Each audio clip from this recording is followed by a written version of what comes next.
Саламатсыздар ма балалар? Қазақ тілі 3 сынып 111 сабақ есептік және реттік сан есімдер. Мәтінді оқимыз балалар. 35 тапсырма. Таза бұлақ. Бір бұлақтың басында 3 жолаушы бір-біріне кез болыпты.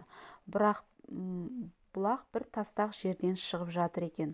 Бұлақтың қайнап жатқан көзіне жақын жерге бір қазандай қара тасты қойыпты да тасқа: «Ей, жолаушы болсаң, осы таза бұлақтай бол» деп жазыпты. 3 жолаушы бұлақтан шөлдері қанғанша су ішеді. Тастағы жазуға көздері түседі.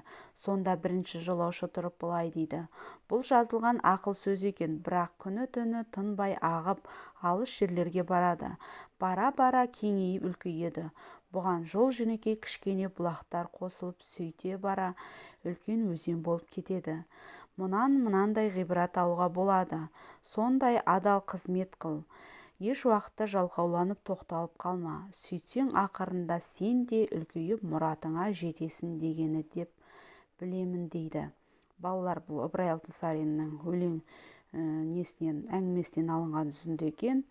Оны жақсылап түсініп алайық. Балалар, каналға жазылып лайк баса отырыңдар. Жазылсаңдар келесі тақырыпты, тапсырманы орындауға өздеріңе хабарлама келіп отырады.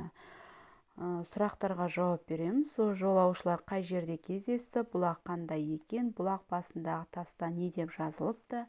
Бірінші жолаушы сөздің мағынасын қалай түсінді? Екінші, үшінші жолаушы сөздің мағынасын қалай түсінген болжап көр. Ақыл сөздің мағынасын топта талқыла. Мәтіндегі қарамен берілген сан есімдерді салыстыр. Бұлардың бір-бірінен ерекшелігі неде деп ойлайсың дейді балалар.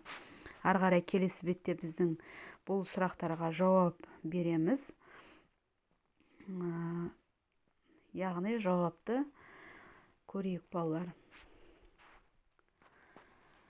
Жолаушылар бұлақтың басында кездесті. Бұлақ бір тастақ жерден шығып жатыр екен. Бұлақ басындағы тасқа: «Ей, жолаушы болсаң, осы таза бұлақтай бол» деп жазыпты. Бірінші жолаушы сөздің мағынасын адал қызмет қыл. Еш уақытта жалқауланып қалма. Ақырында сен де мұратқа жетесің дегені деп түсінді. Екінші жолаушы: біреуге жақсылық етсең, ол жақсылығыңды ешкімге міндет етпе деген деді. Ақыл адамды басқа тіршілік иелерін ерекшелейтін аса маңызды қасиет. Ақылдың екі деңгейі болады: пайым, парасат. Бұл жердегі мәтіндегі сан есімдер 3, ол есептік болады. Бірінші деген ол реттік болады балалар. Сұрақтарға жауап алсақ, келесі тапсырма. Бізге ереже берілген балалар. Сан есімнің, яғни мағыналық екі түрі есептік, реттік деп аталады.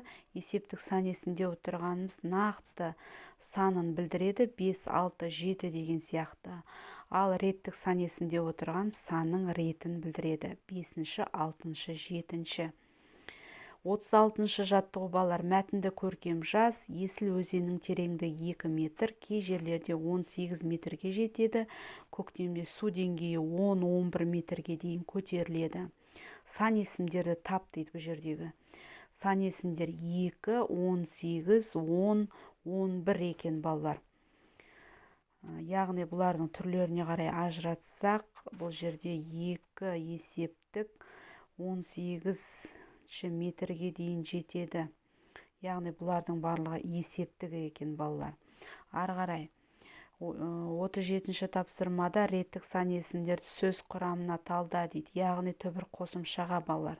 Түбірі 1, ініші жұрнақ, 2 түбір, нышы жұрнақ, 5 түбір, ініші жұрнақ, 6 түбір, нышы жұрнақ, 7 түбір, ніші жұрнақ, 9 түбір, ынышы жұрнақ, 30 түбір, ынышы жұрнақ екен балалар. Бұл жұрнақтар реттік сан есімнің жұрнақтары. 38 шығармашылық жұмыс. Далада ойнап жүрген Жанат үйге жүгіріп кірді.